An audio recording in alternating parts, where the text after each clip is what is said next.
Seal team 7 Santiago California ல parachute பயிற்சி. America சிறப்பு படை 7 பேர் அசத்தலான வீரர்கள். அப்புறம் காட்சி மாறுது. மணிலா பிலிப்பைன்ஸ். ஒரு மஞ்சள் ஸ்கிரீம் லாரி சிட்டியில பறக்குது. ஓட்டுநாரு யாருன்னே தெரியல. ஒரு பொண்ணு பக்கத்துல உட்கார்ந்துருக்கு. பயந்துருக்கு. ஸ்கிரீம் லாரி ஒரு இன்டர்நேஷனல் ஸ்கூல் கார் பார்க்கிங்ல நிக்குது. அதே நேரம் அமெரிக்க அம்பாசிடர் காரில வருறாரு. பிள்ளையை எடுத்துட்டு போக. சின்ன பசங்க ஓடி வராங்க. ஸ்கிரீம் வாங்க. அம்பாசிடர் பிள்ளைக்கு ரொம்ப சந்தோஷம். அப்பா கிட்ட ஸ்கிரீம் கேக்குது. அம்பாசிடர் சரின்னு சொல்றாரு.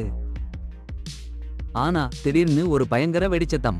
ஸ்கிரீம் லாரி ஓட்டிட்டு இருந்தவன் ஒரு காட்டுப்பூனை மாதிரி ஓடி போயிட்டான். கொஞ்ச நேரத்துல இன்னொரு வெடிச்சத்தம். இன்டர்நேஷனல் ஸ்கூல் சுக்கு நூறா போச்சு. அமெரிக்கா உலகம் முழுக்க அதிர்ந்து போச்சு. அமெரிக்க அம்பாசிடர், அவரு பொண்ணு, நிறைய பசங்க எல்லாரும் போயிட்டாங்க. யாருன்னு தெரியாம எந்த பயங்கரவாத அமைப்பும் பொறுப்புன்னு சொல்லல. அதே நேரம் தென்கிழக்கு ஆசியா. இந்த பயங்கர வெடிகுண்டு வச்சவன் இந்தோனேஷியா ட்ரெய்னிங் கேம்புல ஒளிஞ்சி இருக்கான். அப்புறம் சீல் டீம் 7ல இருக்க 2 பேர் வராங்க.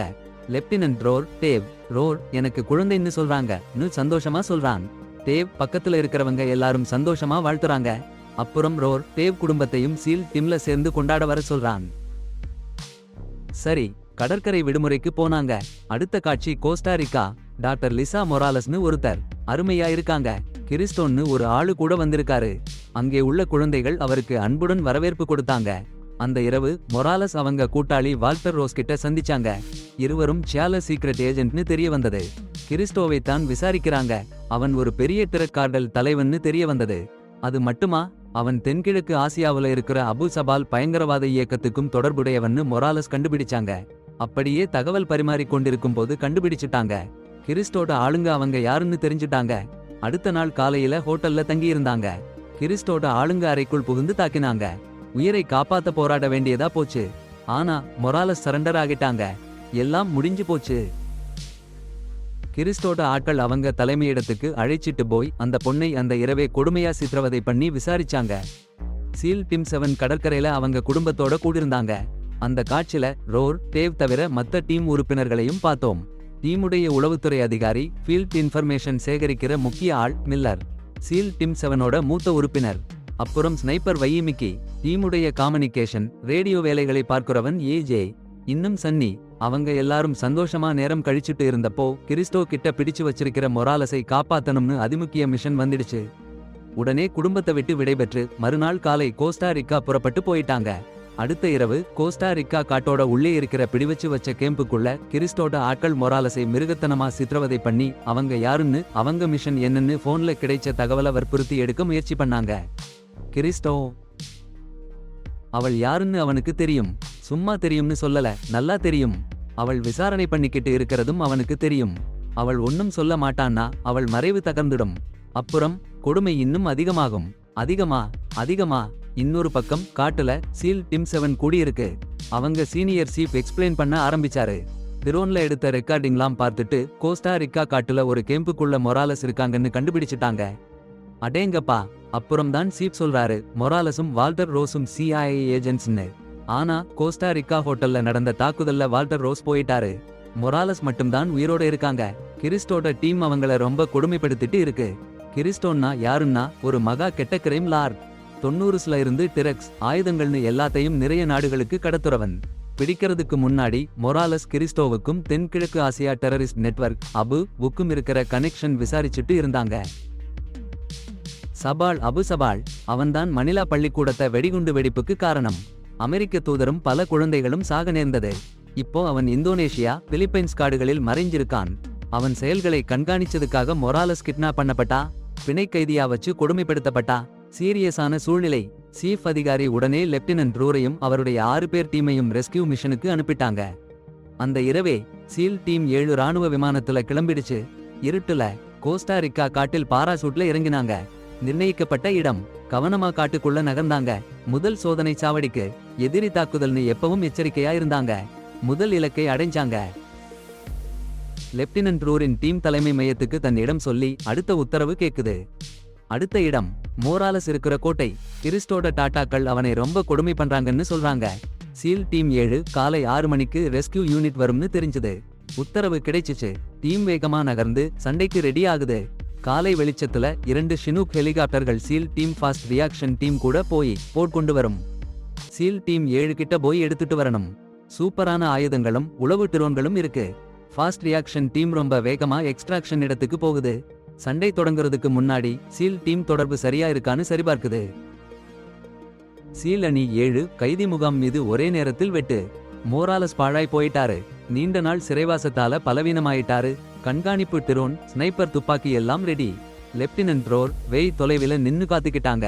தேவ் தலைமையில மீதி அணி உள்ளே நுழைஞ்சாங்க. அட்டகாசமான போர் தந்திரம். எதிரிகள் எதிர்பார்க்கல. எல்லா பக்கத்திலிருந்தும் தாக்குதல். கிறிஸ்டோவோட ஆட்கள் எல்லாம் தூள் தூளாயிட்டாங்க. ஆனா மிக்கி கண்ணுக்கு கடுமையான காயம். மயங்கி விழுந்துட்டாரு. மோராலஸ் உயிருக்கு போராடிட்டாரு. அப்போ லெப்டினன்ட் ரோர் தொலைவிலிருந்து பார்த்தாரு. கிறிஸ்டோவுக்கு உதவிக்கு தீவிரவாதிகள் வரறாங்க. உடனே சொல்லிட்டாரு. தேவும் அவருடைய துரித பிரதிபலன குழுவும் விரைவா வெளியேறுங்கன்னு கட்டளையிட்டாங்க. எக்ஸ்ட்ராக்ஷன் பாயிண்ட்ல சந்திக்கணும்னு சொல்லி. அப்புறம் என்ன நடந்ததுன்னா, ஒரு அட்டகாசமான ஓட்டம். சீல் டீம் 7 எதிரிகள் நடந்த பயங்கரமான துப்பாக்கி சண்டை. ஒரு பெரிய ஆபத்து இருந்தாலும் துரித பிரதிபலன குழு சீல் டீம் 7ஐ வெற்றிகரமா மீட்டாங்க.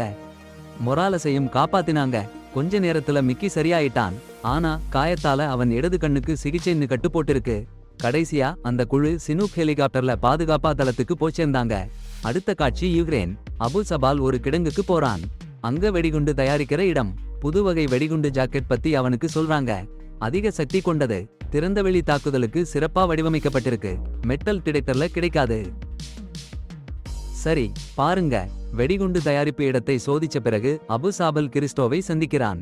இது சாதாரண பிசினஸ் இல்ல. அவங்க ரொம்ப நெருங்கிய நண்பர்கள். ஒருத்தருக்கு ஒருத்தர் உதவி பண்ற சகோதரர்கள். அப்போ கிறிஸ்டோ ஒரு அதிர்ச்சி செய்தி சொல்றான். CIA அவனை கண்காணிக்குது. எஸ்கேப் பண்ணவே வழி இல்ல. அவனால அபு சாபலோட அமெரிக்க அரசாங்கத்துக்கு எதிரான போர்ல சேர முடியலன்னு சொல்றான். இது அபு சாபலுக்கு ரொம்ப கடுப்பு. அவங்க 2 பேருக்கும் கேவலமான சண்டை. அதே சமயம் மத்திய அமெரிக்கா கடற்கரையில ஒரு அமெரிக்க போர்க்கப்பல்ல லெப்டினன்ட் ரோர் மற்றும் டேவ் அவங்க சீனியர் சீப்பிங் கிட்ட இன்னொரு மிஷன் குறித்த விளக்கம் கேக்குறாங்க. ரொம்ப கடுமையான செய்தி. அபு சாபல் அமெரிக்க மக்கள் மேல தாக்குதல் பண்ண திட்டம் போடுறான். கிறிஸ்டோ தான் அவனையும் அவன் படைவாளையும் அமெரிக்காவுக்கு குத்த உதவி பண்றான். இதையெல்லாம் தடுக்கணும் சீனியர் சீப் சொல்றான். சரி ஏஜே ரே இருவருக்கும் ஆப்பிரிக்கா. அபு சபால் வெடிகுண்டு உடைகள் சாமான்களை மெக்சிகோக்கு கடத்துறான்னு ராஜாங்க செய்தி. அப்புறம் அமெரிக்காவுக்கு. அடேங்கப்பா. லெப்டினன்ட் ரூரோம் மத்த டீம் அமெரிக்காவிலேயே காத்திருக்கு. ஏதாவது தீவிரவாதிகள் நுழைஞ்சா உடனே தாக்குதல். அடுத்தது senior chief SEAL team south பசிபிக்கு போச்சு. கிறிஸ்டோவை பிடிக்க. ரொம்ப முக்கியமான தகவல்களை வாங்க.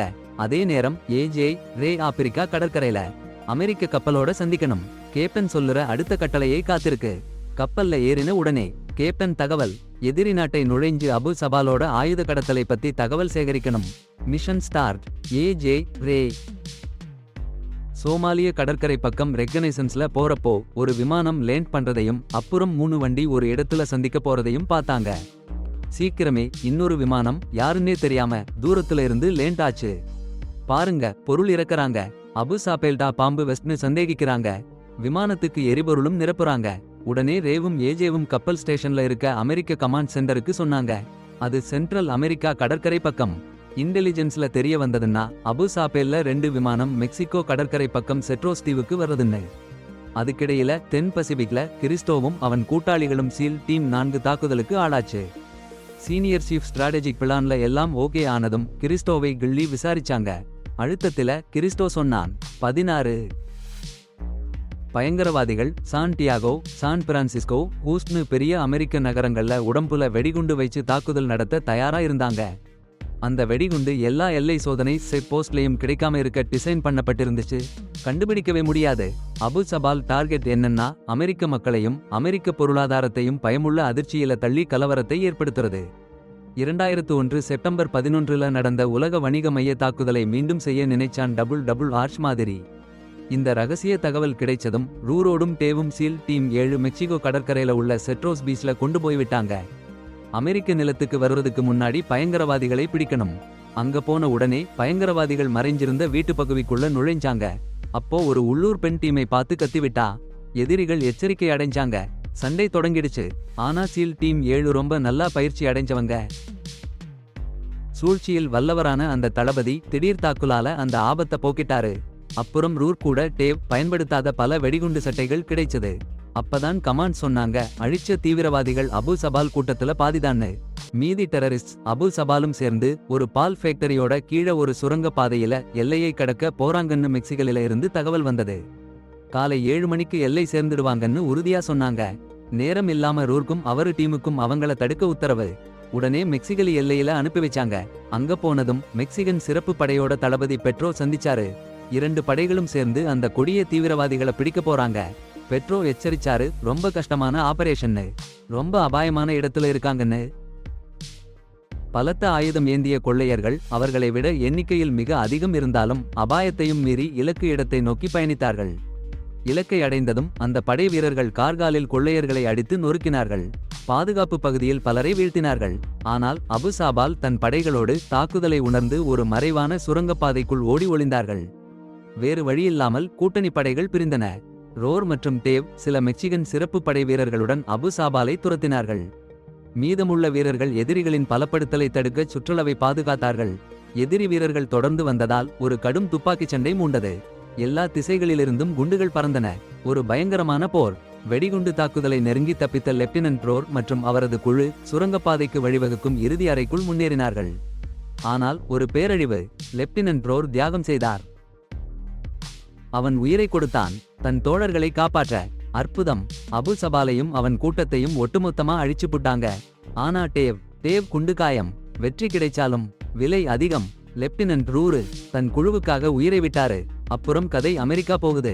முழு ராணுவ மரியாதையோட லெப்டினன்ட் ரூருக்கு இறுதிச்சடங்கு. சீல் டீம் 7ல இருக்கிறவங்க அவங்க சவப்பெட்டியை சுமந்து போறாங்க. டேவ் மட்டும் சக்கர நாற்காலியில, காயத்தால. எல்லாருக்கும் சோகம். ரூருடைய கர்ப்பிணி மனைவி, அவளுக்கு தான் இன்னும் அதிக சோகம். அவங்க கணவனோட வீரத்தை பாராட்டி ஜனாதிபதி சார்பில தேசிய கொடி. அவருடைய உச்சபட்ச தியாகத்துக்கு, நாட்டுக்கு செஞ்ச சேவைக்கு மாதங்கள் போச்சு. ரூருடைய மனைவி இப்போ அம்மா குழந்தையோட உட்கார்ந்து கணவன் எழுதிய கடிதத்தை படிக்கிறாங்க.